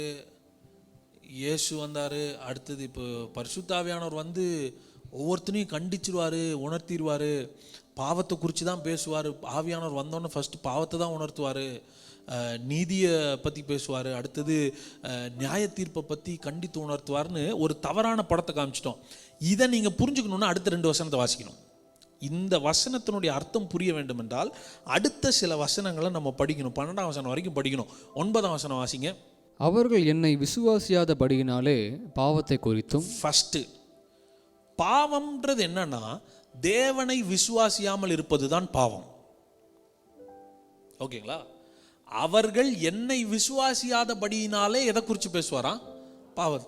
அப்போ பாவம் என்பது it is not believing in Jesus Christ. இயேசு கிறிஸ்துவை விசுவாசத்தினால் வராத யாவும் பாவம். அப்போ பாவம்ன்றது என்னது? விசுவாசியாமல் போகிறது. விசுவாசத்தினாலே நீதிமானாக்கப்படுகிறோம். அப்போ பாவம்னு என்ன, நீதின்னு என்னன்னு பார்க்கணும். விசுவாசியாமல் இருக்கிறது பாவம், விசுவாசிக்கிறது நீதி. இப்படி கனெக்ட் பண்ணி படிங்க. இங்க என்ன சொல்றாருன்னா, பரிசுத்த ஆவியானவர் பாவத்தை குறித்து பேசுறாருன்னா என்ன பேசிக்கிட்டே இருப்பாராம்? இயேசுவை விசுவாசி விசுவாசின்னு சொல்லிட்டு இருப்பாராம். Believe in the Lord Jesus. இயேசுவை விசுவாசி, இயேசு மேல விசுவாசி வச்சிருந்து தான் சொல்லி கொடுப்பாரு ஒழிய நீ பாவி பாவின்னு சொல்ல மாட்டார் அவர். இப்போ நான் என்ன கேட்குறேன், இயேசு இந்த பூமியில் வாழ்ந்தப்போ எத்தனை பாவிகளை பார்த்தார்? எந்த பாவியவாவது பார்த்து நீ பாவின்னு சொன்னாரா, இல்லை உன் பாவம் மன்னிக்கப்பட்டதுன்னு சொன்னாரா? அப்ப தேவன் பாவத்தை குத்தி காட்டுகிறவர் இல்ல, பாவத்திலிருந்து விடுதலை கொடுக்கிறவர், பாவத்தை மன்னிக்கிறவர். அவரை விசுவாசித்தால் அவர்களுக்கு பாவம் மன்னிக்கப்படுகிறது. உபச்சாரத்தில் கையும் களவுமா பிடிக்கப்பட்ட ஸ்திரியை கொண்டு வந்து போட்டு இவள் கல்லிருந்து கொல்லப்பட வேண்டும் என்பது பிரமாணம் என்று சொல்லுகிறார்கள். ஆனால் இவரோ பாவமே செய்யாதவன் கல்ல போடுன்றார். ஒருத்தனும் போடல, இவர் போடலாம். இவர் சொல்றாரு, நானும் உன்னை நியாயம் தீர்க்கிறதுல போ, நீ பாவம் செய்யாத. அப்போ பரிசுத்த ஆவியானவர் தேற்றரவாளன் வந்து கண்டித்து உணர்த்துவார், பாவத்தை குறித்து உணர்த்துவார்னு நீங்க செஞ்ச பாவத்தெல்லாம் உணர்த்துவார்னு சொல்ல, இயேசுவை விசுவாசியாமல் போன பாவத்தை உணர்த்துவார். அந்த இடத்துல நீ விசுவாசி இருக்கலாமே. எத்தனை பேர் இப்போ நம்மெல்லாம் வந்து சுவிசேஷத்தை கேட்டு ரட்சிக்கப்பட்டு பாவ மன்னிப்பு கேட்கறதுன்றது வந்து, பாவத்தை அறிக்கை செய்யறதுன்றது வந்து நம்மளுக்கு கைபோன கலை இல்லை. எத்தனை முறை நாம் செய்த பாவங்களை அறிக்கை செஞ்சுட்டே இருக்கிறோம். நான் கேட்குறேன், எத்தனை முறை அறிக்கை செய்ததினால் விடுதலை ஆனது போல உணர்ந்திருக்கிறோம்? பல நேரங்களில் நேற்று அறிக்கை செஞ்ச பாவத்தை அடுத்த நாள் என்ன பண்ணுறோம்? அப்போ உண்மையாலுமே அறிக்கை செஞ்சு விடுதலை இருந்தால் அடுத்த நாள் நீங்கள் அதை என்ன பண்ணவே கூடாது. அப்போ பாவத்தை அறிக்கை செய்வதனாலே நான் விடுதலை ஆவதில்லை, இயேசுவின் மேல் விசுவாசம் வைப்பதனால விடுதலை ஆகிறேன். அவருடைய ரத்தத்தின் மேல் விசுவாசம் வைப்பதனால விடுதலை ஆகிறேன். இயேசு கிறிஸ்துவின் ரத்தம் சகல பாவங்களை நீக்கி சுத்திகரிக்கிறது என்கிற சத்தியம் என்னை விடுதலை ஆக்குகிறது. என் பாவத்தை டெய்லி லிஸ்ட் போட்டு சொல்றதுனால நான் ஃப்ரீ ஆகிறது இல்லை. அடுத்தது சொல்றாரு பாருங்க, அடுத்தது 10ஆம் வசனத்தை வாசிங்க. நீங்கள் இனி என்னை காணாதபடிக்கு நான் என் பிதாவின் இடத்திற்கு போகிறபடியினாலே நீதியை குறித்தும். நீதியை குறித்தும் கண்டித்து உணர்த்துவார். கண்டித்து உணர்த்துவார்ன்றொன்னு கடிக்கிறார்னு நம்ம நினச்சக்கூடாது. கண்டித்து உணர்த்துறான்றது நம்மளுக்கு உணர்வை கொடுக்கிறார். கண்டித்து உணர்த்துறான்றது நம்மளுக்கு அதை உணர வைக்கிறார். உணர்வே இல்லையா அப்படின்றோம்ல, அந்த உணரச் செய்கிறவர் பரிசுத்த ஆவியானவர். ஃபர்ஸ்ட் இயேசுவின் மேல் விசுவாசம் வைக்காதது ஒரு பாவம், நீ விசுவாசம் வச்சிருன்னு சொல்றாராம். அடுத்தது நீதியை குறித்துன்னும் போது என்ன சொல்றாருன்னா, அவருடைய நீதியை குறித்து நமக்கு கண்டித்து உணர்த்துகிறார். என் நீதி அல்ல, வேதம் சொல்லுகிறது என்னுடைய நீதி அழுக்கான கந்தைன்னு வேதம் சொல்லுது. என்னுடைய நீதி அழுக்கான கந்தை, ஒருவனும் அவனால் நீதிமானாய் வாழ முடியாது. ஆனால் கிறிஸ்துவுக்குள் நாம் தேவனுடைய நீதியாக இருக்கிறோம் என்று வேதம் சொல்லுகிறது. என்னை நீதிமானாக்குகிறவர் இயேசு. இயேசு போறதுனால நீதியை குறித்து கண்டித்து உணர்த்துறாரா. என்ன சொல்றாரு? அவருடைய மரணத்தினாலும் அவருடைய உயிர்த்தெழுதினாலும் நீங்கள் நீதிமான்களாக இருக்கிறீர்கள் என்பதை கண்டித்து உணர்த்துகிறார். மூணாவது என்ன சொன்னார்னா, நியாய தீர்ப்பை குறித்து என்ன பண்ணுவாரு? கண்டித்து உணர்த்துவார்னு வசனம். பரிசுத்த ஆவியானவர் என்ன நியாய தீர்ப்பை குறித்து கண்டித்து உணர்த்துவார்? வாசிங்க அந்த 11ஆம் வசனத்தை. இந்த உலகத்தின் அதிபதி நியாயம் தீர்க்கப்பட்டதினாலே நியாய தீர்ப்பை குறித்தும் கண்டித்து உணர்த்துவார். நியாய தீர்ப்பு யாருக்கு? நியாய தீர்ப்பை பற்றி பேசுகிறாருன்னா என்ன தெரியுமா சொல்ல வராரு?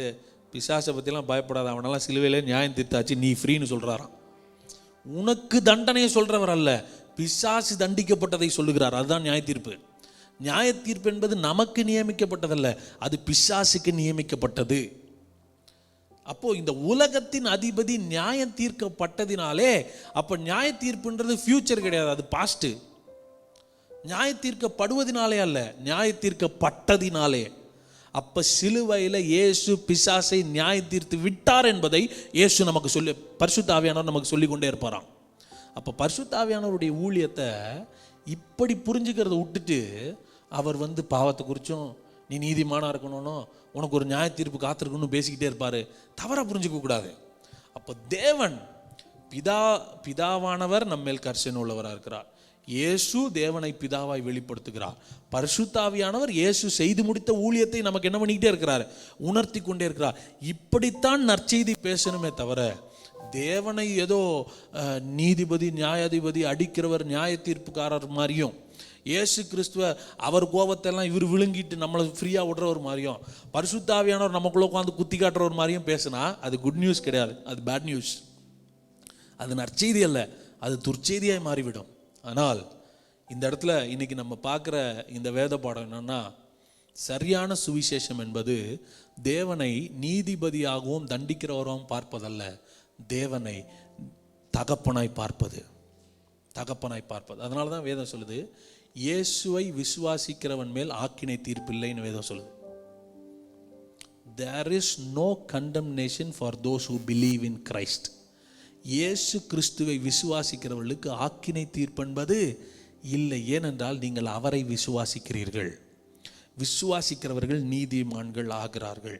அப்போ ஆதியிலிருந்தே தேவன் ஒரு தகப்பனாய் மனுக்குலத்தை பின்தொடர்ந்து வர்றாரே ஒழிய இவனை அடிச்சு உதச்சு ஒரு வழி ஆக்கணுன்றது தேவனுடைய இருதயத்தில் இல்லை. அடுத்த வாரம் நான் எதை பேச போறேன்னா, பைபிள் ஸ்டடியில் தேவன் பிரிக்கிறவர் அல்ல சேர்க்கிறவர் என்பதை புரிந்து கொள்ள போகிறோம். இயேசு பிரிக்க வரவில்லை, சேர்த்து வைக்க வந்தார்.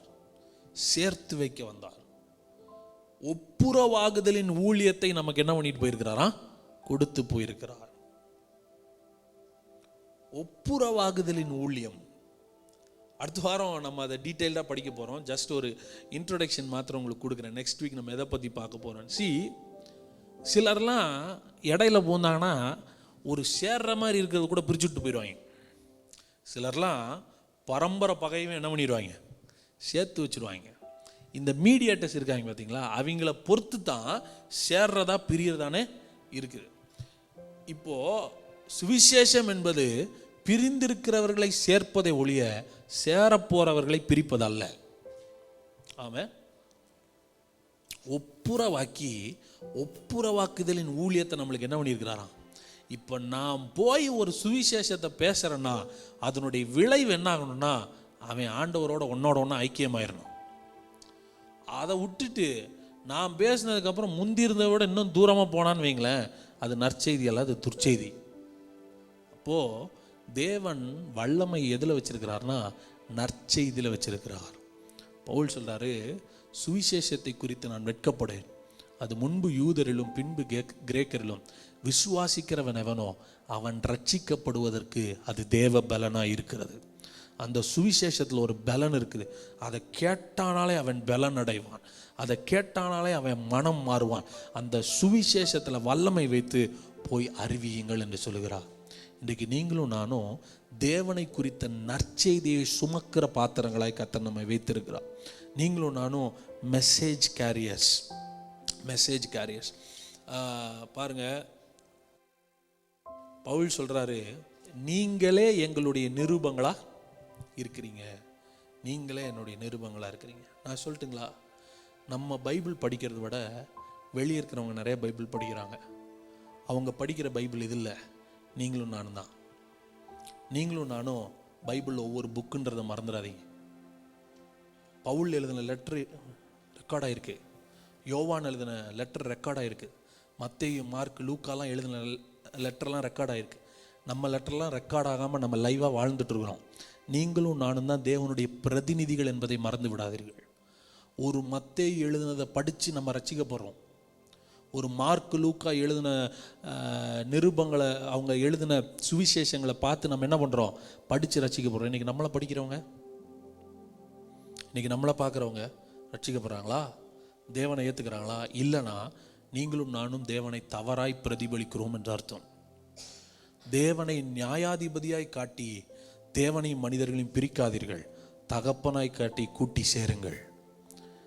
என்னோடே சேர்க்கிறவன் என்னோட இராதவன் சிதறடிக்கிறான்றார். என்னோட இராதவன் சிதறடிக்கிறான். தேவனுடைய இருதயம் புரியாதவன் தான் சிதறடிச்சிட்டு இருப்பான். தேவனுடைய இருதயத்தை புரிந்தவன் ஒவ்வொருவரையும் கூட்டி சேர்ப்பான். அவர் ஒரு தகப்பன் அப்பா உன்னை கூப்பிடுறாருன்னு உள்ள கூட்டி சேர்த்துவாங்களே ஒழிய உள்ள இருக்கிறவங்களை வெளியே அனுப்புறவரே கிடையாது.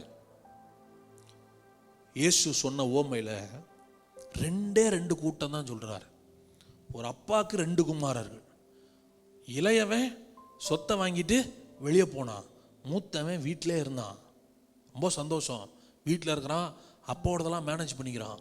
இந்த இளையவன் தன்னுடைய ஆஸ்திகளையெல்லாம் செலவழித்த பின்பு திரும்பவும் வீட்டுக்கு என்ன பண்ணுறான்னா திரும்புகிறான். வீட்டுக்கு திரும்ப வரான்.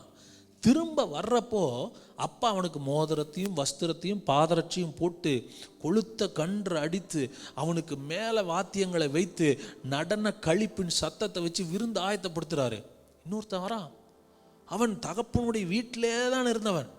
அவன் வெளியே வந்து அவனால் வீட்டுக்குள்ளே வர முடியலை.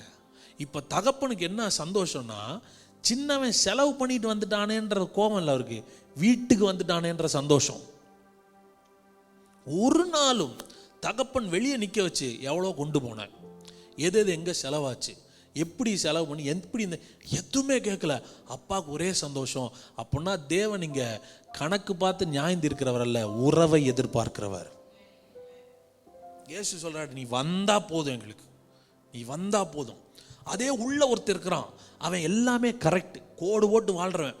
காலையில் கரெக்டாக ஆடுகளை மேய்க்க போயிடுவான், கரெக்டாக தோட்டத்து வேலை எல்லாமே பர்ஃபெக்டாக இருந்தான். ஆனால் எதில் சொதப்பிட்டானா, உறவில் சொதப்பிட்டான். அப்பாவை அப்பான்னு கூப்பிட மாட்டேன்றான், வெளியே நிற்கிறான். அப்பா வாசப்படியில் வந்து கூப்பிடுறாரு, நீயும் உள்ள வாவன், நீயும் உள்ள வாவன், என்னோட இதெல்லாம் யாரோட தான், உன்னோட தான், உள்ள வாவன். அவனால் வர முடியல. இதிலிருந்து இயேசு என்ன சொல்ல வர்றாருன்னா, கிறிஸ்தவம் என்பது நான் கரெக்ட் பர்ஃபெக்ட்னு சொல்றதில்ல, உறவிலே நிலைத்திருப்பது, உறவை விரும்புவது. தேவன் உன்னுடைய பர்ஃபெக்ஷன்ல விரும்பலப்பா, உன்னுடைய உறவை விரும்புகிறார் என்பதை காட்டுகிறார்.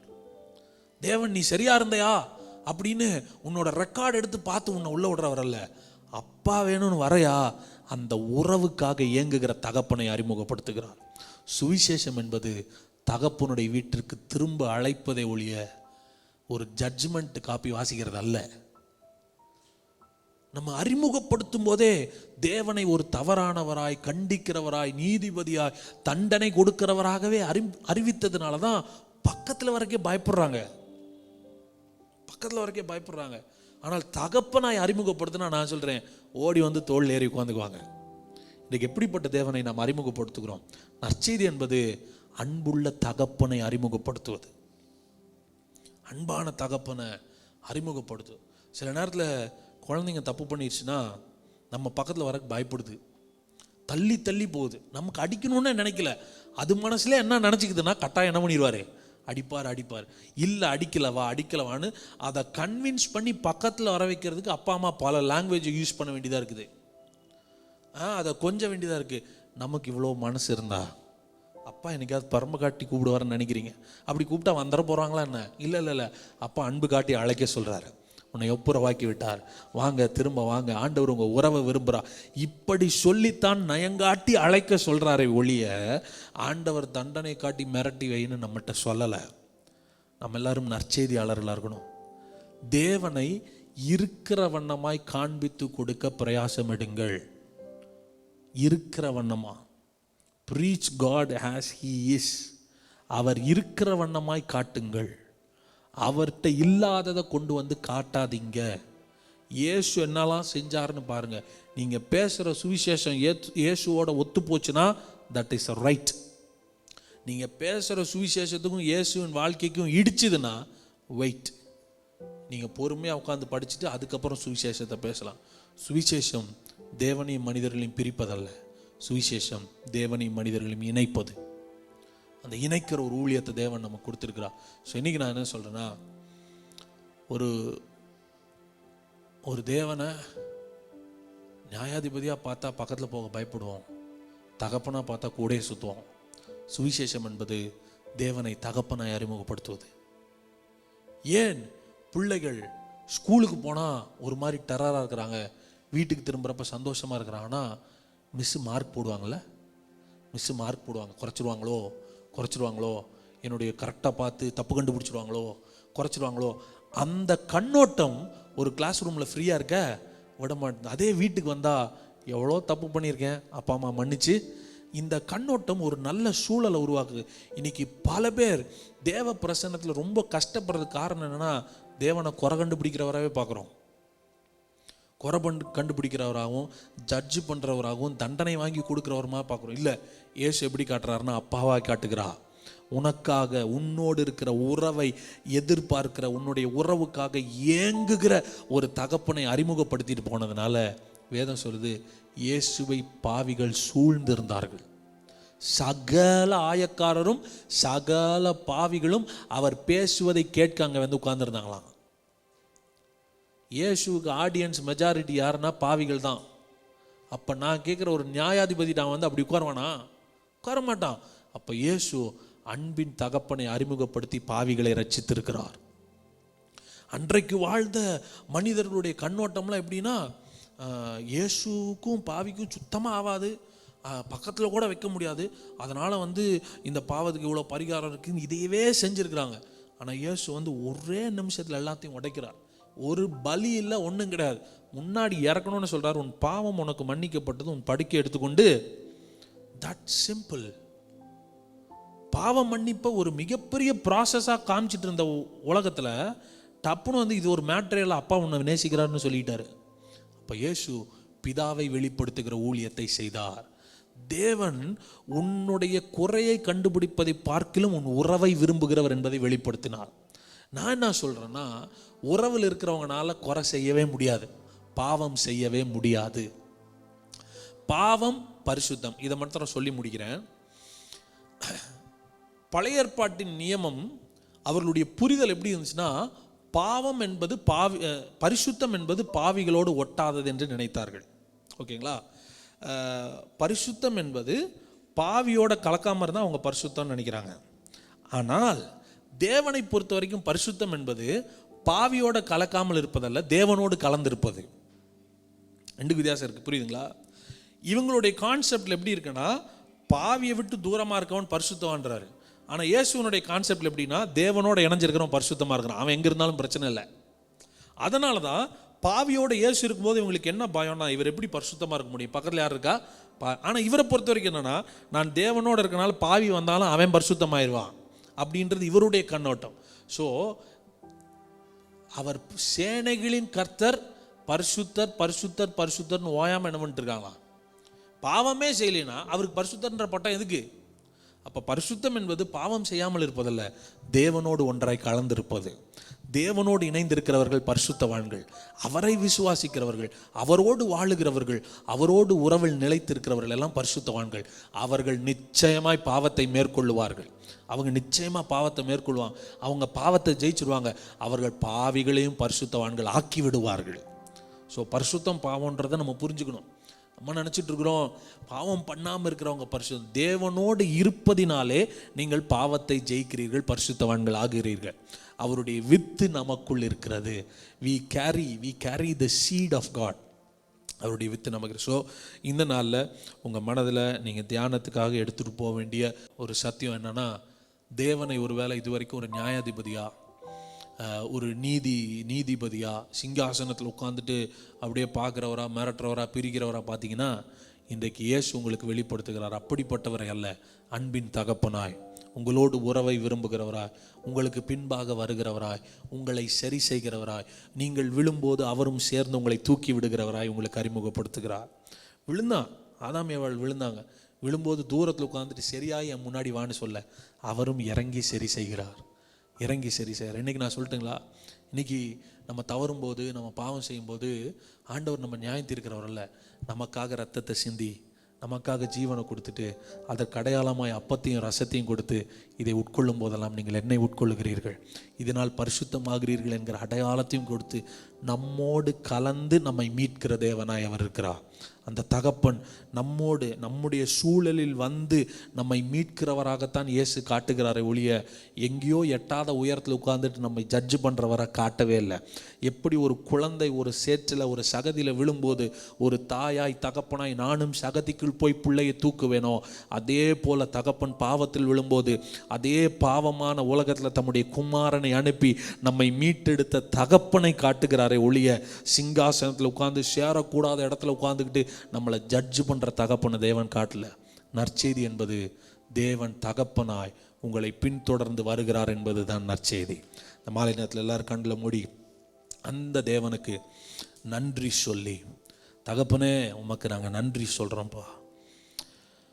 பல நேரங்களில் பிசாசு தவறான கண்ணோட்டங்களை நமக்கு காண்பித்து நம்மை பயப்படுத்தி ஒரு தண்டனையின் மனநிலையிலே உங்களை வச்சிருக்கிறானா?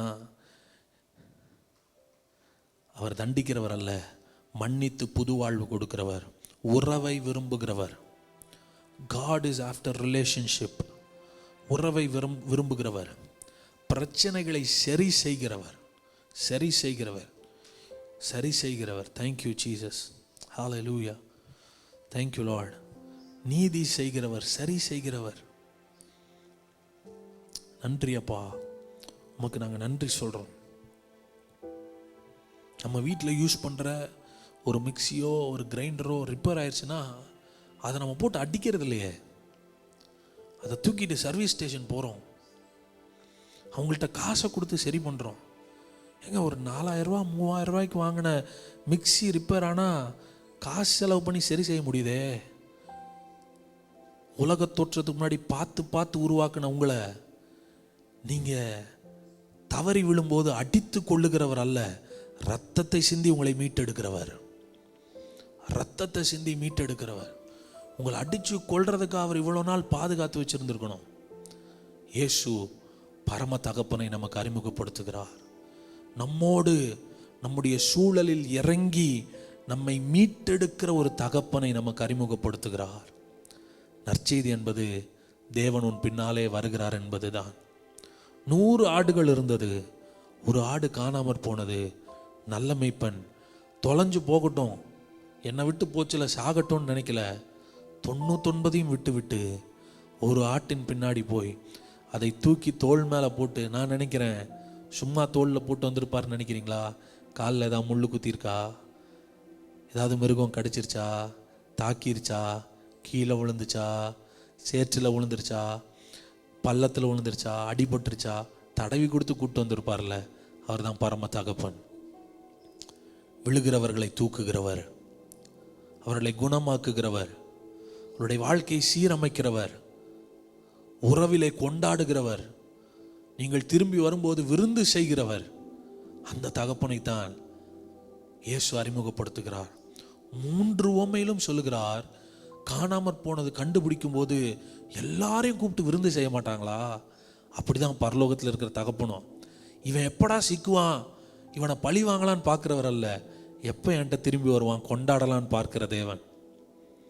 பரம தகப்பனை இயேசு நமக்கு அறிமுகப்படுத்தி இந்த நற்செய்தியில் தேவனை நியாயாதிபதியாய் காட்டாமல் அன்பின் தகப்பனாய் காட்டுகிறார். தகப்பனே, இந்த வார்த்தையை கேட்ட ஒவ்வொருவருக்காக நன்றி அப்பா. இந்த நாட்களில் இவளுடைய மனதில் நீங்கள் உங்களுடைய வார்த்தையினால் ஊழியம் செய்கிறதுக்காக ஸ்தோத்திரம். இந்த சத்தியங்கள் உங்களுடைய பிள்ளைகளுடைய மனதில் இருக்கிற பயத்தையும் கலக்கத்தையும் போக்கட்டும்னு ஜெபிக்கிறேன். தகப்பனோடு இருக்கிற உறவு சரியாகட்டும்னு ஜெபிக்கிறேன்ப்பா. தகப்பனோடு இருக்கிற உறவு இவர்களுக்கு நெருக்கமாவதாக, அன்பிலே நிலைத்திருப்பார்களாக, உம்மோடு கலந்திருப்பார்களாக, இணைந்திருப்பார்களாக, அநேகருக்கு ஆசீர்வாதமாக இருப்பார்களா. இந்த நற்செய்தி இவர்களை விடுவிக்கிறது மாத்திரமல்ல, இவர்கள் மூலமாய் அநேகரை விடுதலை ஆக்கட்டும், அநேகரை உம்மோடு இருக்கிற உறவில் ஒப்புரவாக்கட்டும்னு நாங்கள் செபிக்கிறோம். நீர் அப்படி செய்கிறதுக்காக நன்றி. உம்முடைய நாமத்தினால பிள்ளைகள் ஒவ்வொருவரையும் நான் ஆசீர்வதிக்கிறேன். ஆன்லைனில் இணைந்திருக்கிற ஒவ்வொருவரையும் கர்த்தர் ஆசீர்வதிப்பீராக. ஆண்டவரே, அவர்களுடைய வாழ்க்கையிலும் இந்த நற்செய்தி வல்லமையான கிரியைகளை செய்யட்டும்ப்பா. அவருடைய மனதில் பெரிய விடுதலையும் சந்தோஷத்தையும் சமாதானத்தையும் கொடுக்கட்டும். மீண்டும் அடுத்த வாரம் வந்து உம்முடைய வார்த்தை கேட்கிற வரைக்கும் உம்முடைய சமூகம் எங்களோடு கூட இருக்கட்டும்னு நாங்கள் ஜெபிக்கிறோம். துதி கன மகிமை யாவும் நாங்கள் உமக்கே செலுத்துகிறோம். இயேசுவின் நாமத்தில் ஜெபிக்கிறோம் எங்கள் நல்ல பிதாவே, என் ஆத்துமாவே கர்த்தரை ஸ்தோத்திரி, என் முழு உள்ளமே பரிசுத்த நாமத்தை ஸ்தோத்திரி.